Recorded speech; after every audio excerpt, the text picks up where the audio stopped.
Faly tafaraka amintsika indray izay manaraka ny vaovao-tsary ny televiziona malagasy amin'ity zoma ity tompoko lasy tompoko vavy manasa antsika indray ary anaraka hatramin'ny farany fampalalam-baovao ity ampiandohana dia tsara ny mampafantatra antsika fa anambahiny ny vaovao-tsary amin'ity alina ity resaka mahakasika ny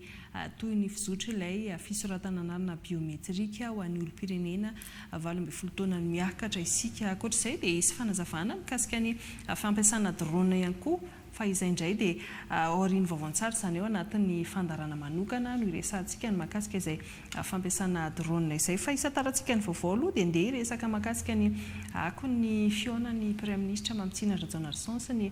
solitenina ny GNZ izay nitanterahana teny amin'ny lapam-panjakana Mazorivo isika ity dinika ity raha mitsinana azy dia dinika miabo izay moa no nisongadina dia ny fanomezan-danja sy fampafandraisana andraikitra ny tanora eo ihany koa ny fanampiana azy amin'ny famoronana asa ny fanomezana sehatra azy ireo iteny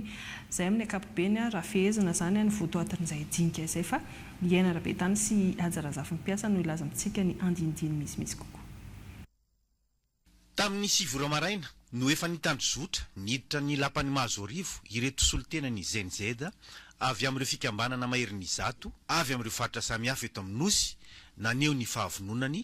namaly ny antso ny fanjakana amin'ny alalan'ny praiministra niatrika ity dinikasa sy fanankalozan-kevitra hampanjariana sy irosona amin'ny politika ny fanavozana ny firenena ity. Dinikasa naharitra adiny 9 be izao ny fampianona tamin'ny andaniny sy ny ankilany. Hojerena manokana hoy ny praiministra namaly ny hetaheta ny ireto GNZ ireto ny fampandraisana andraikitra ny tanora ny fanampiana azy ireo amin'ny famoronana asa ary ny fanomezana fahafahana azy ireo iteny manoloana ny fanjakan'ny fanavozana. Ho valiana araka ny sokajiny avy ihany koa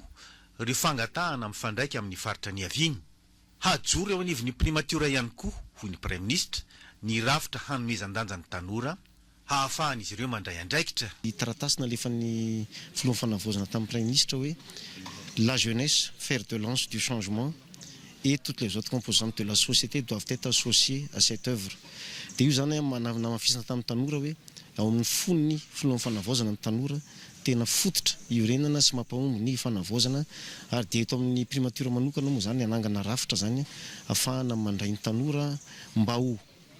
mpandinika, mpanapa-kevitra, mpanatateraka ary mpanara-maso ny tanora mandritra an'izao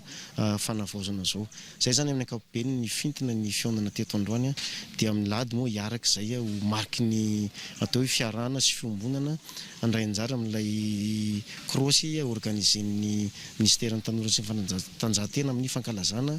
ny andro raisam-pirenena ho an'ny fanatanjahantena. Harafitra tsy ho ela arakaraky ny fahaizan'ny tanora io rafitra io eo anivon'ny primatiora ho etran'ny praiministra. Atao aty io rafitra io natsangana eto amin'ny primatiora aloha dia ampidirana ny tanora misy olon-dehibe koa fa tanora atao betsabetsaka tsara efa nomena baiko koa ny ministera tsirairay avy zany hanome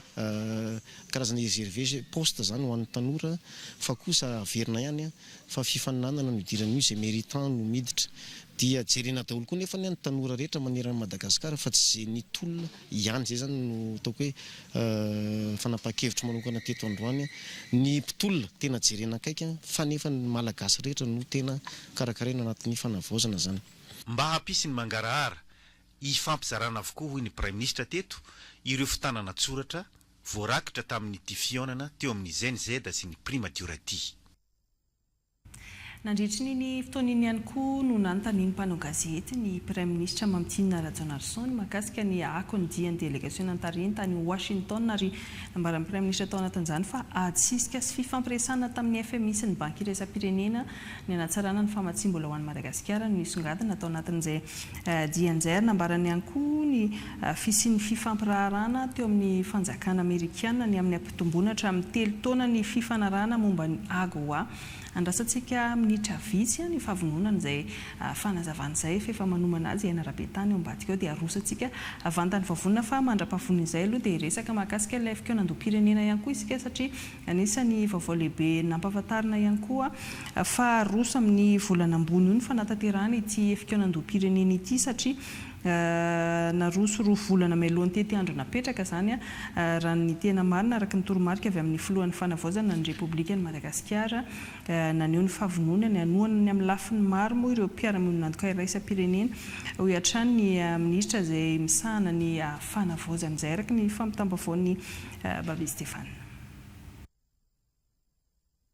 Haroso roa volana ny fanatanterahana ny fikonan-doam-pirenena araka ny toromarika avy amin'ny filohan'ny fanavaozana. Efa mipetraka ireo rafitra foibe sy ny enanivon'ny faritra ary efa natomboka ihany koa ny fikonan-doha sedra izay nentina nanatsarana ny fomba fiasa. Raha ohatra ka mijery ny programa ianareo dia voalaza tao zany fa hoe any volana juillet no tena manokana concertation kanefa noho ny ina moa zany etaeta ny filohan'ny fanavaozana republika hoe atomboka mialoto zay tara eo anatrehany zavatra maro izay mitranga eto amin'ny firenena dia ho alefa aloto koa le izy dia eritreretinay alefa amin'iny volana ambony iny ny fanokafana efa nanao tany vakina faritra vakina karatra fa ny fanamariana ara-pomba ofisialy zany no ho atao mbola fampiresaka moa zay amin'ny daty hoe mety ve le daty izay arosonay io fa ho avy tsy ela zany io mivonona amin'izay ary tsika rehetra le mitady an'izay anaovana fitoanan-doha zay satria fotoana amin'izay anoena anehoantsika ny hevitritsika amoatsika ny hevitra amin'izay. Miantsoroka ny fandaniana amin'ny fanatanterahana ny fikonan-doha ny governemanta malagasy saingy tsy afaka miolononina isika hoy ny ministra misahana ny fanavaozana Hanitra Razafy Manatsoa. Efa naneho ny fahavononany hanohana ny Madagasikara ireo mpiara-miominantoka iraisam-pirenena. Araka ny nambaran'ny prime ministre dia hoe isika ny gouvernemanta no iantsoroka aloha fa tsy hoe miandry fanampiana dia hoe fanampiana nanaovantsika fikonan-doha. Isika aloha no manao an'ilay izy dia izay fanampiana eo dia iraisitsika tanandroa. Isika dia sarotiny ary saro-piaro amin'izay fiandrianam-pirenena izay dia mifanoja amin'izay koa zany ny fifanampiana sy le zavatra resahana fampizarana foana moa zany dia hoe co-création sy co-construction. Efa naneho ny finiavany te hanampy ny Madagasikara ireo partenaire ireo na amin'ny lafiny expertise zany, amin'ny lafiny logistika zany, na amin'ny lafiny arabola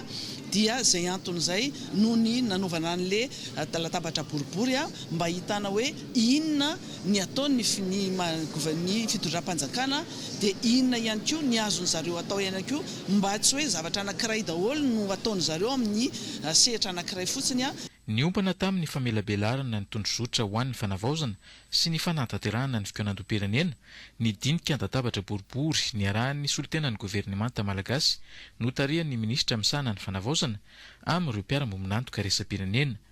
Ankoatra ny fanazavana ireo titiandro samihafa manodidina ny fikonan-doha dia nampahafantarina teto ireo asa miandry sy ny endrika fanohanana afaka atomboka. Araka ny fanambarantsika teo dia nanao tatitra mahakasika ny akondiany tany Washington ny Prime Ministre nambarany fa atsisika sy fifampiresana tamin'ny FMI sy ny banky iraisam-pirenena ny anatsarana ny famatsim-bola ho an'ny Madagasikara no misongadina tamin'izay dian'izay ary nambarany ihany koa fa nisy fifampirarahana tamin'ny Amerikana ny amin'ny ampitomboana hatramin'ny 3 taona ny fifanarahana momba ny AGOA araka ny vaovao entin'ny Rabetany amin'ny sariny Haja Razafy Mpiasa. Ankoatra ny atsisika sy ny fifampirarahana tamin'ny FMI sy ny banky iraisam-pirenena ny hampiroboroboana sy hanatsarana ny famatsim-bola eto Madagasikara nisongadina tamin'ny dian'ny délégationna malagasy tany Washington ihany koa ny Prime Ministre ny mba hanitarana ny AGOA hatramin'ny 3 taona fa tsy herintaona fotsiny. Ny tena dina le tany dia ny resaka tamin'ny FMI sy Banque mondiale amin'ilay hoe spring meeting dia ny fampirarahantsika amin'ny famatsim-bola izay tokony atao. Ankoatran'izay dia niraisin'ny Amerikanantsika satria tsika dia nangataka ny anitarana ny AGOA. Tsika malala fa ny AGOA dia eo amin'ny 2 hetsy eo ny asa zany azotsika eto Madagasikara amin'ny alalan'io AGOA io reny entreprise franche reny. Dia ny AGOA teo fantaritsika fa nitapahana dia naveriny Amerikanina sitraka ny AGOA Madagasikara tamin'ny volana février teo ary nataony miatra nanomboka tamin'ny volana oktobra tamin'ny taona lasa ny zavatra io ary tapitra amin'ny faran'ity taona dia 2024 ity. Ny olana zany zao raha tapitra io ka tsy mitoy dia ho rava daholo indray ireo asa 2 hetsy mahery ireo nefa tsika mbola ampitombo an'ireo. Dia nyresana tamin'ny Amerikana zany hoe ahoana no mbola hanitarana an'io ary mba tsy ho atao hery-taona le fanohizana an'le izy fa mba tonga dia 3 taona na 4 taona mba zavatra maharitra zany ho an'teo karentsika. Zay no resaka natao tany Amerikanina. Ny mikasika ny varamada na ny bastuliar tsy nisy ny zavatra nosoniavina, tsy marina hoy ny prime ministre ny vaovaona hely tamin'ny tambajotra serasera. Dia ny Amerikanina moa nanontany momba ny varamada hoe ahoana ny varamada sy ny sisa, dia tsika tsy nisy resaka natao firy fa dia niteny fotsiny hoe mbola mifampiresaka foana aloha satria mbola misy olana mila vahana zany tsy mampandeha an'io tsy hafahana manokatra an'io, mbola misy fampararahana amin'ny olona zay mbola manohitra an'io tetikasa io, indrindra ny fiarahamonina ny toerana efa nisy olona maty ny famono tany dia zay no nazavaina ny Amerikanina hoe tena mbola mandeha ny fifampiresahana ary vonona Madagasikara ny ray ny délégation zareo fa tsy nisy engagement natao, tsy nisy natao arak'le vaovaon'ny voaka reny zany tsisy fifanarana natao tany États-Unis momba ny varamada. Nambarateto fa mitohy ary mirindratra ny fiaramiasa amin'ny fanjakana malagasy sy ny fanjakana amerikanina. Izay zany tena votoatiny dian'ny Prime Ministre tany Washington fa mireto fa manaraka reto indray isika dia resaka ny asa sosialy ataon'ny vadiny filohan'ny fanavaozana ny Repoblika Ramatoa Eliza Randrianirina. Hoantsika izay manaraka ny tambazotra sosialy Facebook raha nantadidy tsara efa nanomboka tany amin'ny taona 2014 no nisy ny antsovonjy fanampiana nataon'ny ray aman-dreny Damian ilay zazalakely 12 taona izay hatrin'ny aretin'ny méningite compliqué hydrocéphalie. Manoloan'izay indrindra dia tsy nitaza-potsiny Ramatoa vadiny filohan'ny fanavaozana Elisa Randrianirina fa tonga nitsidika nampahery ary nitondra fanampiana izay voatsirambiny tanany teny amin'ny trano fonenany Damian miaraka amin'ny ray aman-dreny zany izay nahazo izay fampahirezana sy fanampiana izay teny ankoho vola rafarasosy Nirina ary Solarjona mitantarantsika amin'ny vaovao izay. Teo amin'ny 7 taona no nanomboka tsy salama i Damian Randriamanantena, méningite compliqué hydrocéphalie no mahazo azy ary entina mamotika tsikelikely ny atidoha raha ny fanazavany raindy izany hoe nanomboka tany amin'ny taona 2014 ka hatramin'izao fa 1 taonan'izao. Ny fanintona ny nanomboan'ny aretina, mpitsabo teny amin'ny hopitalin'ny ankizy teny Ambomiandra nandray an-tanana azy voalohany, efa indroany didiana ny lohan'ny Damian, mbola tsy afa-miteny izy amin'izao fotoana izao. Izany hoe nazavainy anay tsotsotra moa zany hoe tsetsema an'le neige ao izy le lalan'ny rano midina avy any amin'ny atidoha makany amin'ny atsemboana sy pipi, nefa izy io izy miakatra foana avy any amin'ny azon-damosina dia teren'le rano ny atidohany dia izay mampifanintona sy mahatorana anazy io fa mila fandidiana maika dia maika. Dia nafilandrareo tany amin'ny HGRA zahay satria tsisy bloc opératoire moa tao dia nafindra tany amin'ny HGRA izy dia nididina ny lohany navoaka tamin'ny valva zany avy eto amin'ny lohany navoaka tety sady nitsabona an'le méninge namonona an'le méninge dia mbola tao amin'ny hôpitaly tao ihany izy dia nahazo aretina bronco tao ihany satria marefo ny vatany zany moa any amin'ny hôpitaly feno aretina dia tsy avy niaina izy sepitra be dia naverindrareo tany amin'ny réanimation dia nasiana nitolavaka eto fa nanambara le dokotera tao zany hoe tsy tafakatra ty amin'ny vavany sy ny orontsona izy ny respiration fa tsy maintsy asiana rivotra eto asiana lavaka eto iainany dia tsy natsiaro tena moa izy tao anatin'izay ray volana sy tapa niverina tao amin'ny réasira zay tao amin'ny réanimation zay dia tao aorianan'izay indray dia naverindrareo tao amin'ny neurosira zany zahay mikarakara momba ny loha hoe mila ampidirina ilay valva navoaka namoana ny rano tety ivelany satria atahorana ho idiran'ny microbe sy ny bakteria indray ka hiverina any anaty lohany dia nampidirina izay hoentiny maty moa zany filazan'ny dokotera anazy mipetraka ato ambadiky ny sofiny ato dia tonga dia manary makany amin'ny pipi le izy zany hoe le raha miakatra makany amin'ny lohany zany indray no mampidina anazy fa tsy le natoraly zony. 7 taona izao no nahatsy salaman'ny Damian, nandritra izay ihany koa no niparitaka tao amin'ny tambazotra tserasera ny antsovonjy hoentina mitsabo azy. Manoloana izany dia tsy nitaza-potsiny ny fitondram-panjakana ankehitriny fa nandefa mpitsabo manokana andray an-tanana ny fahasalaman'ny Damian nanomboka tamin'ny talata teo. ary amareny azy dia tsy ny olona tamin'izay ny vadan'ny filohan'ny fanavaozana Elizara Andrianirina fa tonga nitsidika teny Ankady Fotsy toeram-ponenan'ny Damianina nankahery ireo ray aman-dreniny sady nitondra izay voatsirambiny tanany anampiana ny enti-manana hoentina nohizana ny fitsaboana.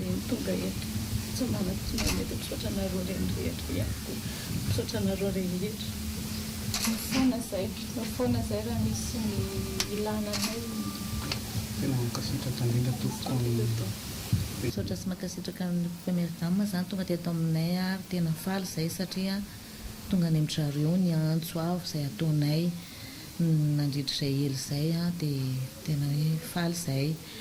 dia izy koa moa zany efa nisy zavatra nataony teo aloha fa iny izany tonga nanaraka satria efa nisy dokotera nalefa ny nijereny tamion tamin'ny Fakomaly zay moa zany tsy nafantatra efa nisy dokotera nalefa ny teo nijery anazy dia hotohizanay daholo ny zavatra rehetrarehetra nidingana ny fitsaboana Damianina rehetrarehetra zany hoe efa nisy ny teo aloha sy ny mbola hotohizana dia miankina amin'izay ny fitsaboana Damianina zany efa natorony dokotera anay hoe mataonareo zao dia manaraka an'izay zay amin'izao. Nambaran'ireo ray aman-dreny an-trano fa manara-maso akaiky ny fahasalaman'ny Damianina ny mpitsabo manokana nalefa ny fitondram-panjakana ny lazany mbola ho eo an-trano ihany koa ny vadin'ny filohan'ny fanavaozana sy ireo mpiara-miasa aminy amaly ireo filana maika ilaina amin'ny fitsaboana. Taorian'izay androany ariva zany hoe vao maizimaizina teo ihany koa ramatoa Elizara Andrianirina dia nandray ny ramatoa Alisoa teny amin'ny alapampanjakana teny Ambohitsirohatra raha tadiditsika tsara ramatoa Alisoa ilay vehivavy mpamokatra savony tany Fianaratsoa nitondra ny etaetany tamin'ny filoha mivady izy ny amin'ny mba anohanana izay orinasa keliny ao anatin'izay fanamboarana savony izay ka dia tanteraka ny nofinofiny androany ary eo mpanomanana ny vaovao mahakasika izay ny mpanao gazety Ange Fira be Manakaja sy Joël Sondry aparany dia arosantsika ihany koa izay avantan'ny vavona satria voan'ny ariva teo no vita izay fionan'izay ary mandrafitra ny sary sy ny feo izy ireo ambadika eo dia arosantsika hatrany avantan'ny vavona fa mandra-piandry izay dia misy vaovao mahakasika ny fanatanjahantena ihany koa isaky ny 9 aprily no andro natokana ny firenena mikambana ho andro iraisam-pirenena ho an'ny fanatanjahantena fa ho antsika eto Madagasikara kosa dia manomboka androany 4 aprily no fankalazana izany ary tsy faran'izany raha tsy amin'ny 4 ny volana aprily ary anatin'ny atelona dia isitrano eva hetsika maro izay hanomezana sehatra ny fédération tsy mikanja ny bareny Mahamasina ka fanazavana misimisy kokoa eto ny avitry ny anarikotorosontsika. Tsisy kajin'olona voafatana manokana na ny atleta nahazo médaille ihany natao hanatanjahantena fa mivahoaka tsirairay avy jakanavaka ary arahantsika manokana amin'ireo manana fahasamihafana arabatana izany. Ny fanatanjahantena dia manala ny sakana mba hifandraisana.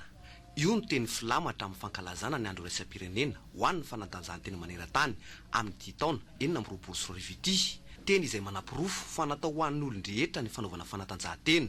Ny fanatanjahantena ihany koa dia fitaovana entina mampanjaka ny fandriam-pahalemana, ny fahasalamana ary ny firaisan-kina ara-tsosialy. Mbola ezaka maro no atao mba hanohanana sy hampivoarana ny fanatanjahantena sy ny mpisehatra ary ny fédération isan-tsokajy fa io ihany koa ny fampandrosoana izany miainga ny fotony. Amin'ny fotoana ohatran'izao zany dia tsy avelantsika andalo fotsiny le fotoana satria raha jiranareo ny programme ao manomboka andro any zao misy faninanana rapitso zao mba homena lanja satria isy fanomezana fankasitrahana manokana ho an'ireo médaillé nareo atletatsika nahazo amboara tamin'ny sehatra iraisam-pirenena. Hatreto aloha zany dia azo atao hoe mahavelombolo ihany ny vokatra azon'ireo atleta malagasy na ny aty amin'ny ataontsika hoe fanatanjahantena iraisana zany na ny sport collectif na aty amin'ny fanatanjahantena isam-batan'olona na ny sport individuel satria tao anatin'ny roa taona zay hitantsika tsara ny vokatra azo Madagasikara tamin'ny 5 sy 4 fa nandrombaka medaly volamena maromaro tsika araka teneniko tao hoe efa mihoatra ny 30 no azo ny atleta malagasy tao anatin'izay. Ohatran'izay koa ny médaille de bronze sy médaille d'argent manapirofo zany fa efa miamitombo ny lentany atleta malagasy. Na zanajana nefa raha oharina ataontsika hoe amin'ny fandraisantsika anjara hatreto amin'ny sehatra iraisam-pirenena hatreto ireo dia mbola misy ezaka mafimafy tsy maintsy mbola ho ataony ireo fédération ny liga sy ny section zay mitay satria avy any aloha ny fitaizana an'ireo tanora reo fa ny fanjakana zay soloatena ny ministère ny tanora sy ny fanatanjahantena dia mezaka manome sehatra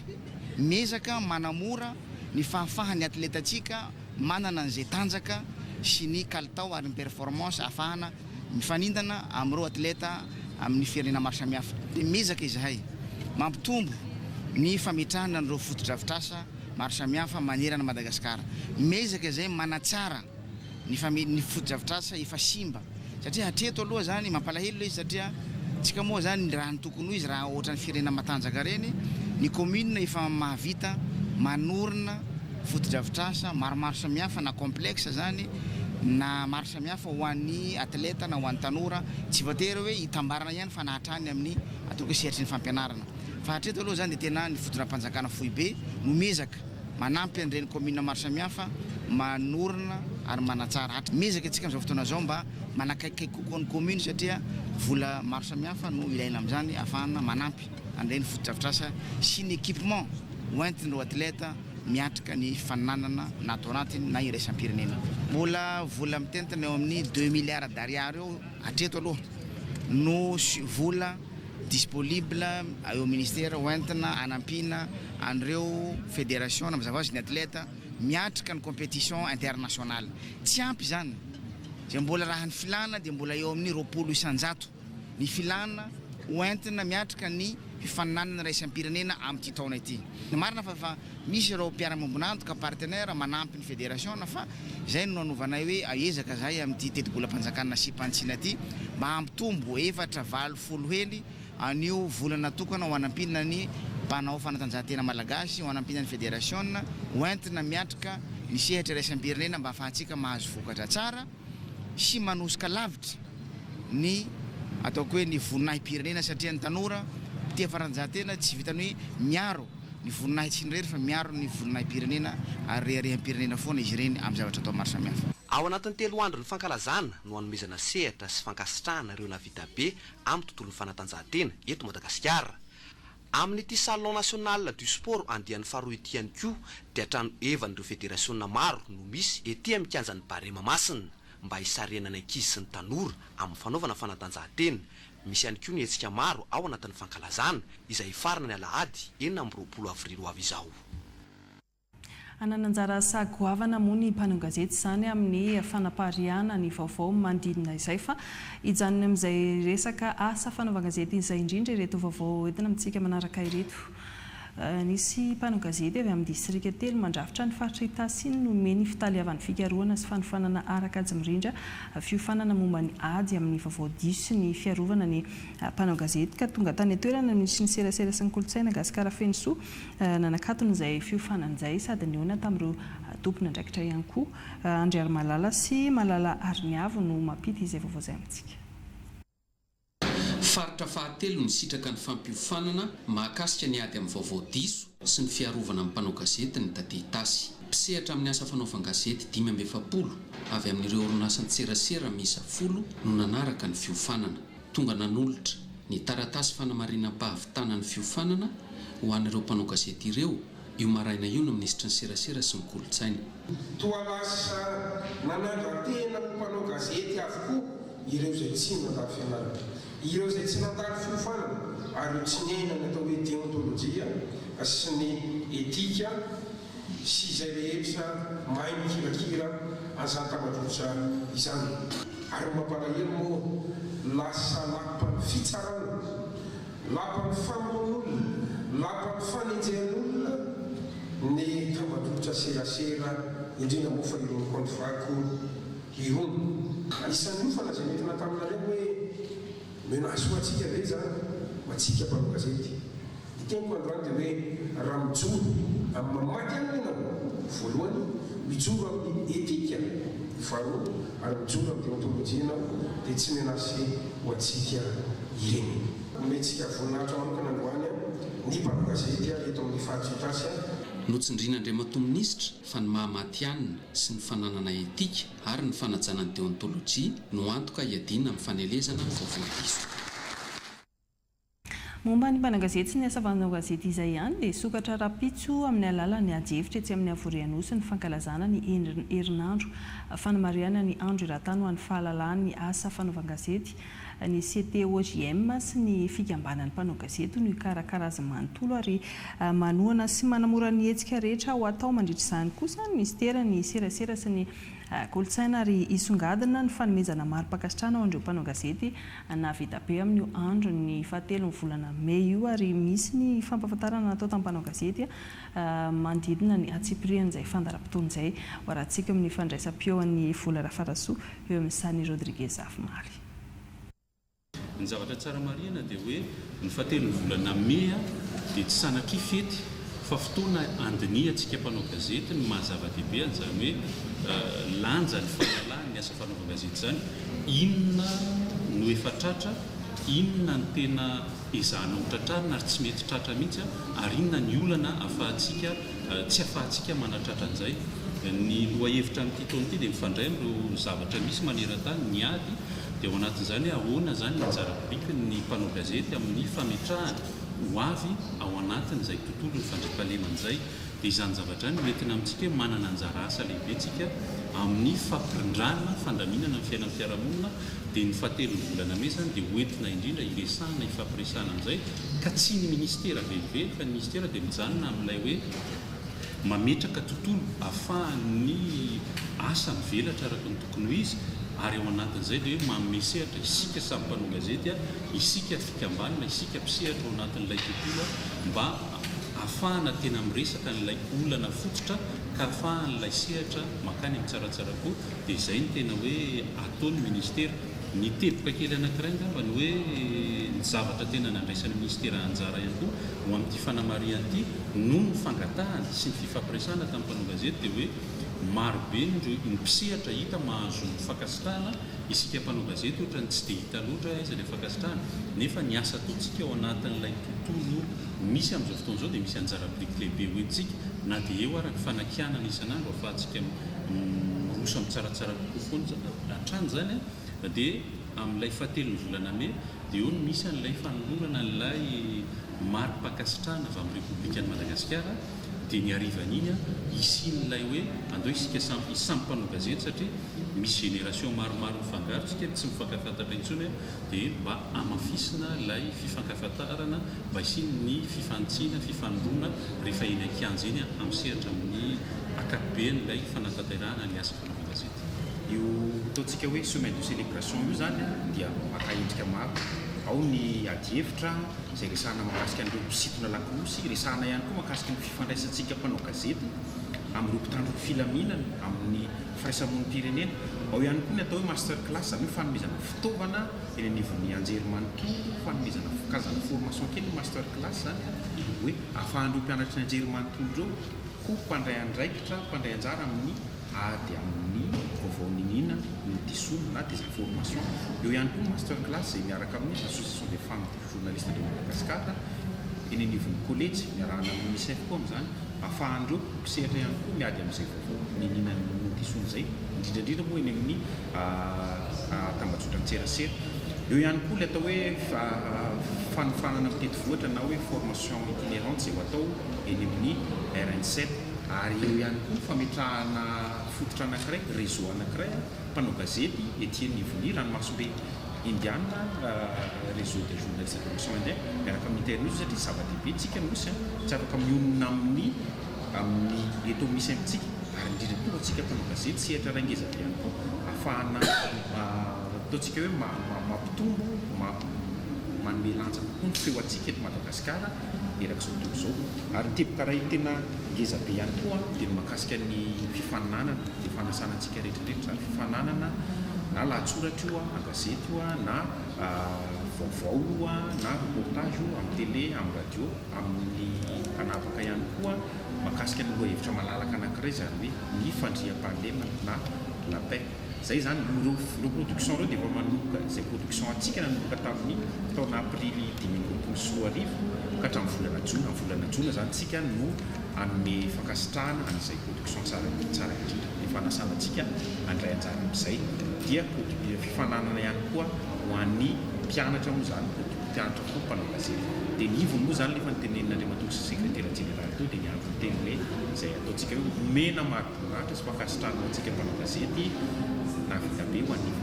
firenena ho antsika mpanao gazety ihany koa fomba anankiray koa ahatsiarovana ny sy ny firenena hoe anisan'ny fototra ray lehibe ho an'ny demokrasia sy ho an'ny fiainam-pirenena ny asantsika mpanao gazety na dia fantatsika fa misy fanampy maro dia maro ny ainatsika amin'izany nefa ny mijoatra antsika indrindrindrindra manatanteraka ny asantsika araka izay fenitra takiana rehetrarehetra.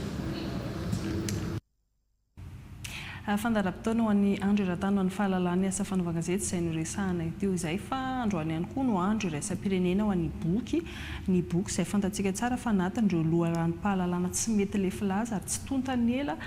ka tsy tokony ho amaivanina na dia eo aza ny fivoaran'ny teknôlôjia ny minitry ny fanabeazam-pirenena raha nanentana ny mpianatra izy ho tia hamaky boky hatrany eo amin'ny vaovao entiny ketarivo lasa tantely andriambela. Ny mbola mahazava-dehibe ny fahazarana mamaky boky na dia eo aza ny fivoaran'ny teknôlôjia no nasongadiny ny ministry ny fanabeazam-pirenena Rajaonarison Sendra Nirina na nandritran'izao andro iraisam-pirenena ho an'ny boky izao na ny an-tanany rehetra fa ny vaky boky an'io dia vatsy ho an'ny ho avy. Anentanareo zanatsika ireo mpianatritsika mba ho liana foana amin'io resaka vaky boky io mba tsy ho variana amina resaka teknôlôjia na dia tokony samy fehezina izy anakiroa ireo fa afa misy zao na misy ara boky amin'inona dia ilaina foana fa boky any zany anaraka dia taratasy hafa mihitsy ny amin'inona hafa misy fa mora mandreraka maso fotsiny angamba ny différencen'izy ireo fa efa boky any zany zay. Natsonareo tokony andraikitra zany mba hoe amin'ireo satria ny ministera moa zany fantatro tsara fa misy manome ny fanampiana vokrena misy koa partenaire manome boka mba tsy atao haino trano zany izy na haino tsekoly fa tena hoe mba ampiasaina zany ny biblioteka dia mba omena fotoana le ankizy ireny mba anamresaka ampilanitao ohatra mba ahafahana manampinana zareo fotoana mamaky an'izay boky izay. Nanosona nefa ankalazana ny andro iraisam-pirenena ho an'ny boky teto amin'ny CEG alasora ny ministry ny fanabeazam-pirenena nisy ny fifananana nazahoana loka tamin'ny famakiana sy fiangaliana tononkalo nataon'ireo mpianatra misa enina voafantana avy amin'ny CEG avaratrano sy fanomezana boky avy amin'ireo mpiara-mombonantoka. Isany tsara ho fantatra andrasantsika rehetra ihany koa mahakasika ny fanazavana misimisy kokoa ny amin'ilay toy ny fisoratana anarana biometrika ary vahiny ny vaovoantsara hitondra fanazavana ny mahakasika izay forosony dingana izay sy ireo tsara ho fantatra rehetra ny sekretera jeneraly eo nivy ministerany aditany ka tahaka izao ny resaka ny fanaovana taminy hitondrany izay fanazavana izay izay tonga teto amin'ny plateau ny televiziona malagasy ny takariva teo.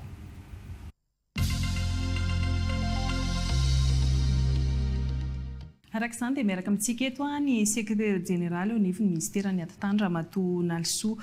Voangerminy miarabanao tompoko ary tonga dia hiditra amin'ny fanontaniana avy hatrany satria sika eto Madagasikara amin'izao fotoana izao ao anatin'ilay dingana amin'ny fisoratana anarana biometrika ho an'ny olom-pirenena feno 17 taona zany efa nanomboka tamin'ny 7 volana aprily izy io efa nampafantarina ny rehetrarehetra moa zany fa tianao fantatra androany hoe aiza ho aiza ny dingana vita hatreto satria raha ny vinavinanareo teo nivy ny ministerany aditany izay mikarakara an'izy ity malagasy hatrany amin'ny roa tapitrisa mahery ihany no vinavinaina ho vitatra amin'ny volana jona ao anatin'ilay tetikasa prodigie aiza ho aizintsika zany amin'izao. Ny tompoko misaotra betsaka indrindra mampiatrano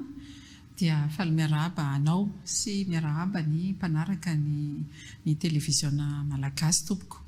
Marina tokoa izay hoe nametraka antontanisa isika fitondram-panjakana hanatratra fisoratana anarana biometrika ho an'ny olona roa tapitrisa mandra-pahatonga amin'ny fiafarany tetikasa prodigie izay vatsiny banky iraisam-pirenena vola moa tsika ao amin'ny fanateterana an'ity tetikasa anankiray ity. Ankehitriny nanomboka tamin'ny 7 volana aprily izay zany hoe eo amin'ny 3 andro teo zany izay no nanomboana dia efa nahita antsika eo amin'ny efatretsy latsaka ny isan'ny olona efa vita fisoratana anarana biometrika izany hoe efa tafiditra ao anatin'ilay angon-drakitra zany ireo efatretsy ireo miampy an'ilay satria nanao an'ilay le phase pilote tsika tao amin'ny district na Tsimondrano.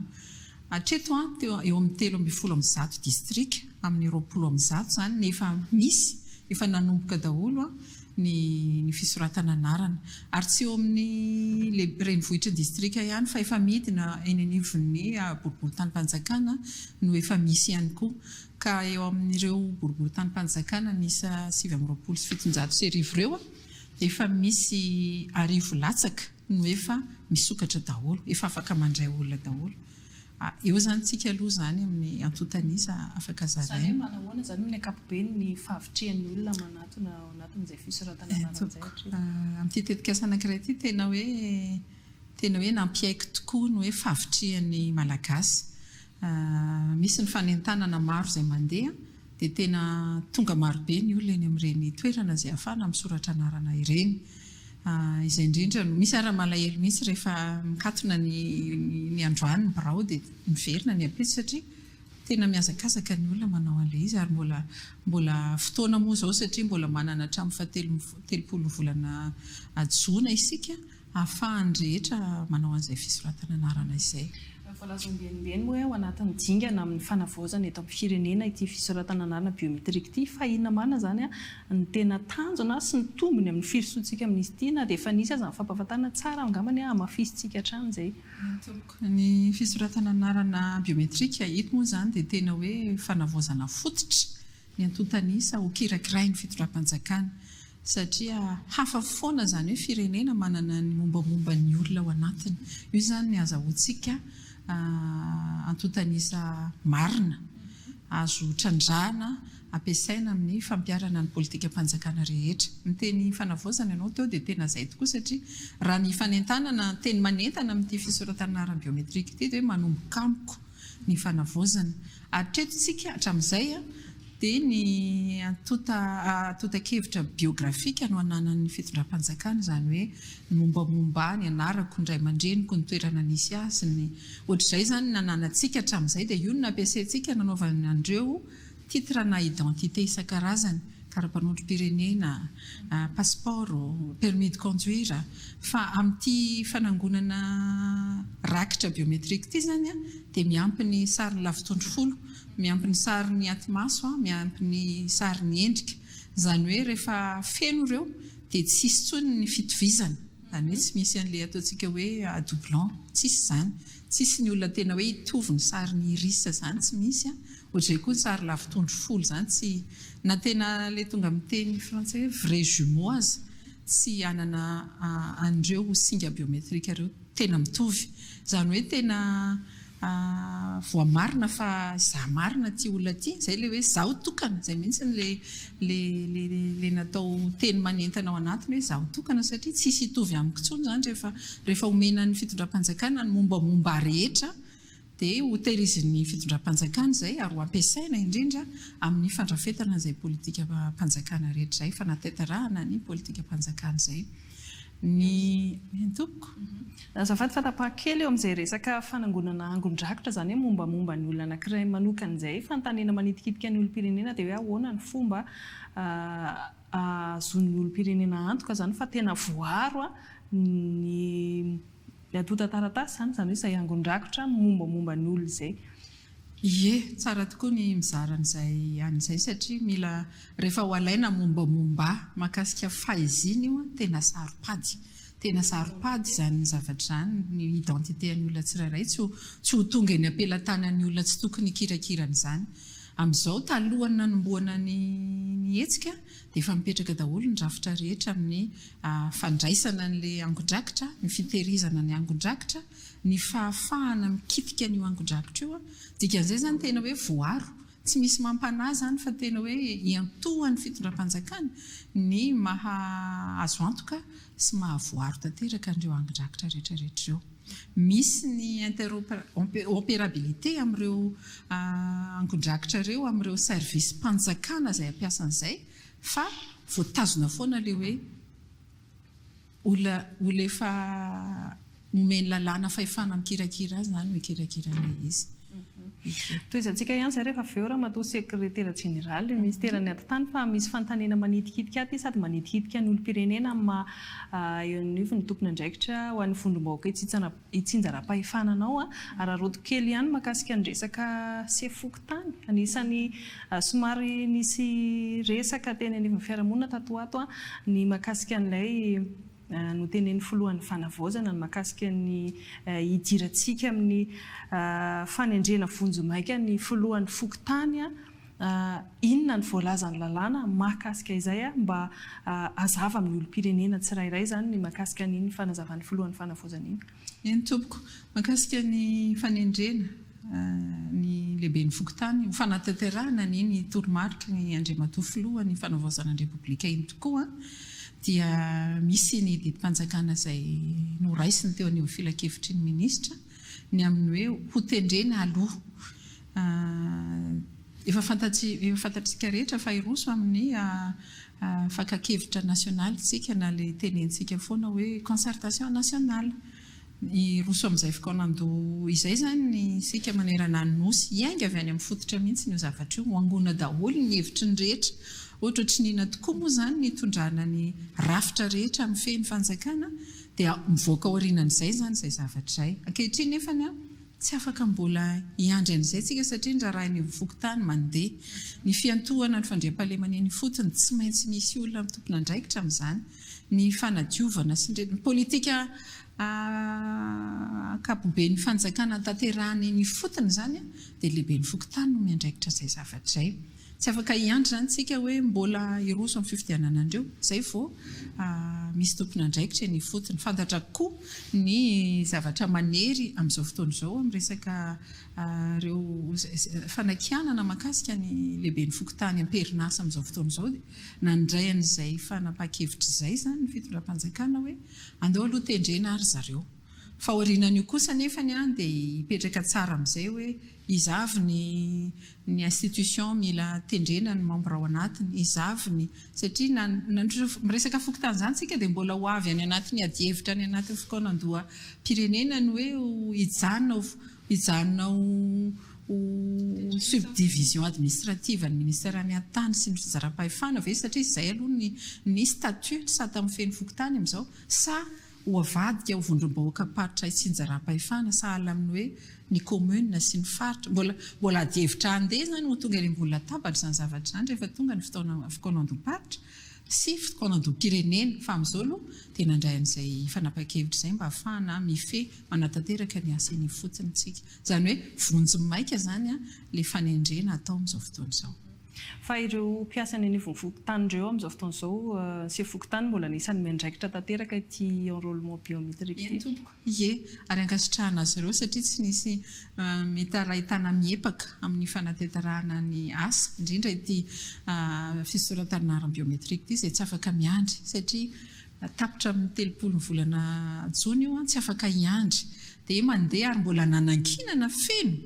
tena isaorana sy ankasitrahana azy ireo satria tena manao ny fanetsiketsehana rehetra iny fotony mahatonga izay hoe fahavitrihan'ny olona olom-pirenena tonga misoratra anarana izay. An'ireo olona izay mbola tsy nisoratra anarana ary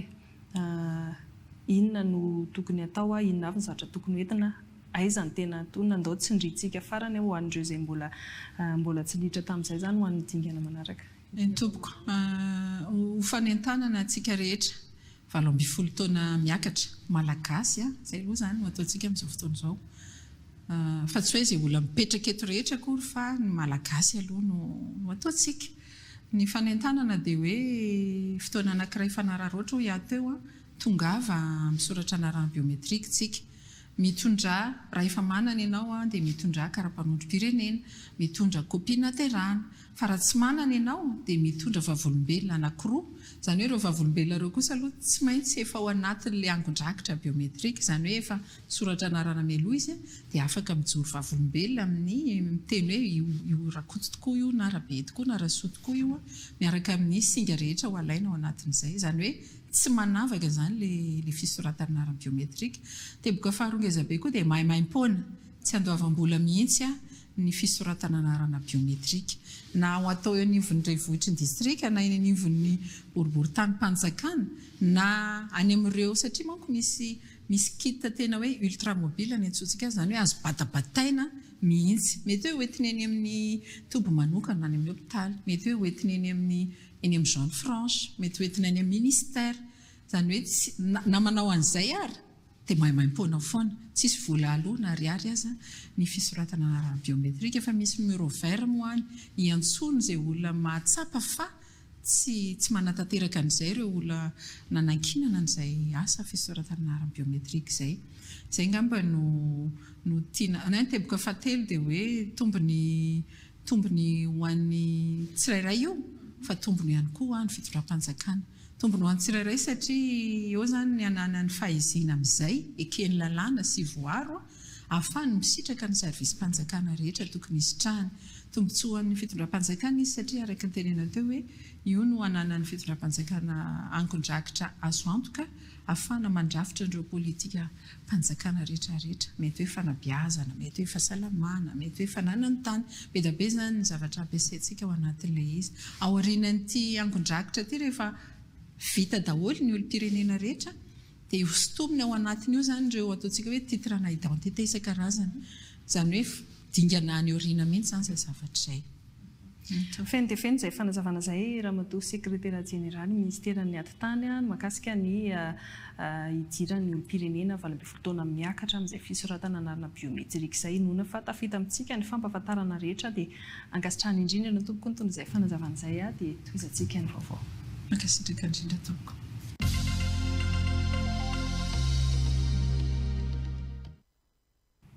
anoizantsika ny vaovao araka nefa nambarantsika teo androany dia anisany noraisy ny filohan'ny vadiny filohan'ny fanavaozana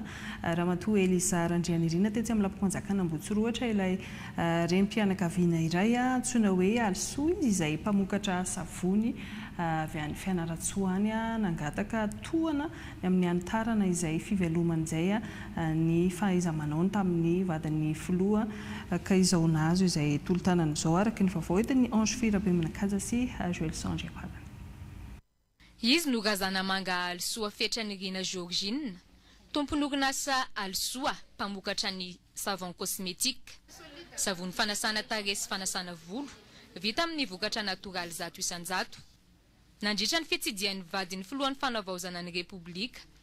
Eliza Randrianirina, ny trano eva fampiratiana asa tanana, nandritra ny hetsika nokarakarain'ny ministeran'ny asa tanana sy fizahantany,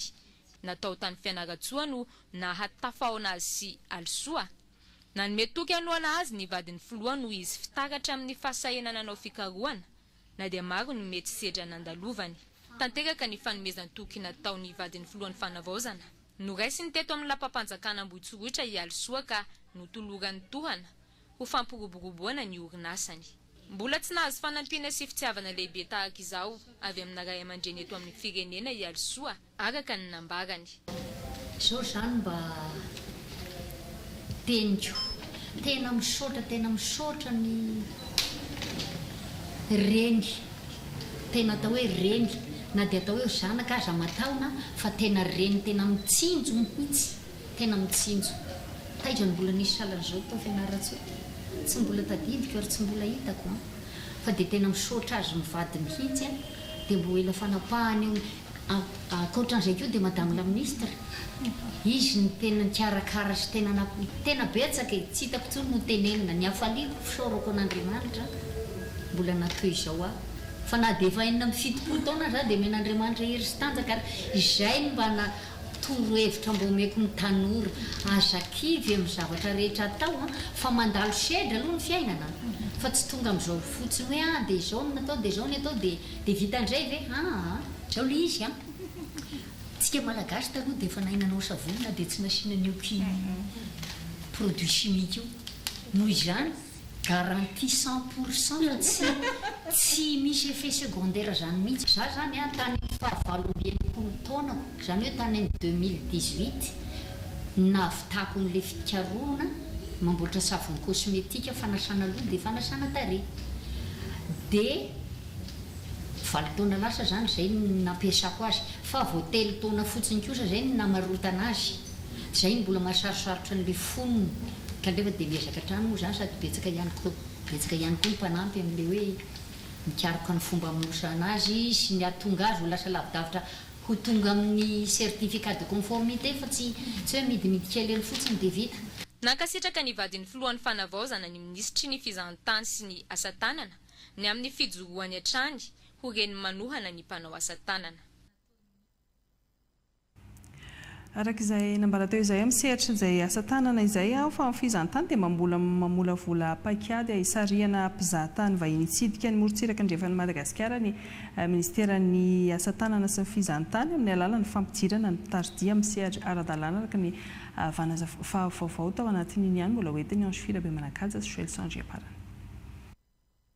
Tsy maintsy handalo akaiky ny Madagasikara ny ankamaroan'ireo sambo tsy afaka mandalo ny Canal de Suez no niady eo amin'ny Israel sy Iran, hoy ny fanazavan'ny ministry ny fizahantany. Fanararaotra ho fisariany ny vahiny hitsidika ny akantony morontsiraka Madagasikara izany hoy izy ka eo ampamolavolana ny paikady handresen-dahatra ireo orinasa vaventy mpanao bateau de croisière ny eo anivon'ny ministera afahana manatanteraka izany. Zava-misy amin'izao fotoana izao zany dia tranga fanararoatra. No le ady dia tsy afaka mandalo Canal de Suez ny sambo ny ankamaroany. Dia rehefa hita hoe tsy maintsy mipase eo akaikin'ny Madagasikara eo ireo olona ireo, maninona tsy ndao trandrana iny côte ouest Manontolo iny, miainga avy any Anosy be tsika afaka mandalo amin'iny Sofia rehetra iny, mandalo Mahajanga, mandalo Morondava, tonga anakao, Tuliara, Fort Dauphin. Ireny no nieritreretin'ny ministera rehefa ao anatiny io zany tsika amin'izao mamolavola ny fomba entina andresena lahatra ary sitrapon'Andriamanitra afaka fotoana fohy dia isy ny fanatonana mivantana any Marseille sy any Genève ireo orinasa constructeur de bateau de croisière andresena lahatra azy ny hipriorisena ny fandalovana amin'ny morontsiraka Madagasikara amin'ny saison manaraka eo zany manomboka any amin'ny novembre décembre farany taona. Hanaramaso ny sehatry ny fizahantany indrindra ny mahakasika ny mpitaridiany eo anivon'ny ministera ny fizahantany hoy hatrany ny minisitra nandritra ny fanomezana taratasy fanamarihana fa mpitaridia matianina ho an'ireo 7 mianadahy niatrika fanadinana sy tombana. Anisany ao anatin'izay hanombanana ny ezaka vitan'ny ministera ny fiakarany tany manara-dalàna sehatra ao anatin'ny asaka everina fahavaliny izany araka hitantsika teo tena manampahaizana ny tanora malagasy. Olanina amin'inona ary zany alao voafaritra tsara ny zavatra hainy voafaritra ny asa ataony ary dia afaka valorize zany ho an'ny ministera dia eo ny ministera anohana ahafahan'izy ireo misehatra amin'ny asa. Raha misy koa mpizahatany fa tsisy mpitaridia tsy mety le izy. Misy indray mitaridia fa tsy tonga mpizahatany tsy mety ihany koa izy. Ny ministera no manao izay ahafahana manambatra an'izay anakoho izay mba tena ho piralamianalaka ahavitana ny asa rehetra rehefa tonga mpizahatany mahazo asa daholo no mpisehatra ny fizahantany ary iray ngezabe anatin'izany any mitaridia. Ankoatra ny fisarihana vahiny hitsidika ny Madagasikara, anisany ezaka ataon'ny ministera ny fizahantany ihany koa ny fampiroboroboana ny fizahantany anatiny, izany hoe ny hahasarika ny malagasy hitsidika sy hankafiny akanton'ny Madagasikara amin'ny alalan'ny fanokafana tolotra manokana izay arahan'ny ministera miasa amin'ireo mpiantsehatra rehetra amin'ny fizahantany. Fahamoarina manomboka rampitso ny andro iraisam-pirenena ho an'ny dia araka izao fanazavana hoentin'ny Keta Rivila izao. Programme zany rampitso any amin'ny Lasitia mivandro manomboka amin'ny 20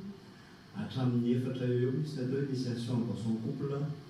manaimpoana izy io zany fampianarana fizarana le ohatran'ny tena mety tsy tena ahay be zany rehefa tonga eny fa fampidirana an'le olona itian'izay karazana dia zay dia eritsefatsefany ihany koa nefa satria ny dia dia tsy ray fotsiny fa misy karazana dia be dia be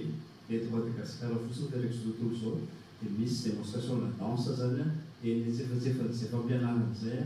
misokatra ho an'ny daholo be io zany manomboka rampitso zay zany fanomboana. Ny alatsinainy eny amin'ny université Ankatso misy conférence débat miaraka amin'ny prestation manodidina ny atao hoe recherche science création misy thème manokana zany eny indray anasana ny rehetra koa fa indrindra ny mpianatra ny anjerimanontolo sy ireo izay mikirakira ny zavakanto hiadiana hevitra indrindra eo anatin'izay famoronana izay. Ny talata misy ny antsoina hoe récréatance zany hoe fidinana ifotony mazabaizy fa fidinana makeny amin'ireo lycée eto Antananarivo misy maromaro zareo namaly ny antso fidinana makeny amin'ny lycée fizarana amin'ny mpianatra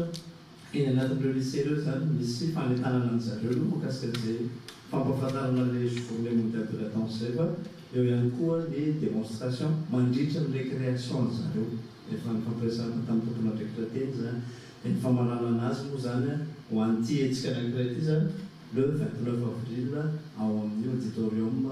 Anosy cérémonie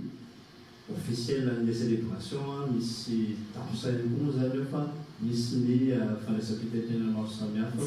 dia misy ny fankasitrahana ihany koa an'ireo olombelona zay nieritreretina hoe nahavita nametraka zavatra soa ho an'ilay tontolon'ny danse zany. Marina moa fa mamaimpoana avokoa ny fandraisana anjara amin'ireo hetsika rehetra ireo ary misokatra ho an'ireo karazana dia rehetra ny fisoratana anarana izay efa azo atao dian'izao. Tapitra ny oran'ny fampahalalam-baovao mbola misaraka amin'ny televiziona malagasy fa rehefa avy isika mbola anaraka fandarana manokana hitondrana fanazavana mahakasika ilay note navoaka ny ACM ny amin'ny fangalana fahazondalana mampiasa drone isy fanazavana landalina misy kokoa ho antsika rehetra ka dia aza misaraka amin'ny televiziona malagasy mandra-piona amin'ny rampitsy indray eto anatin'ny vaoantsary.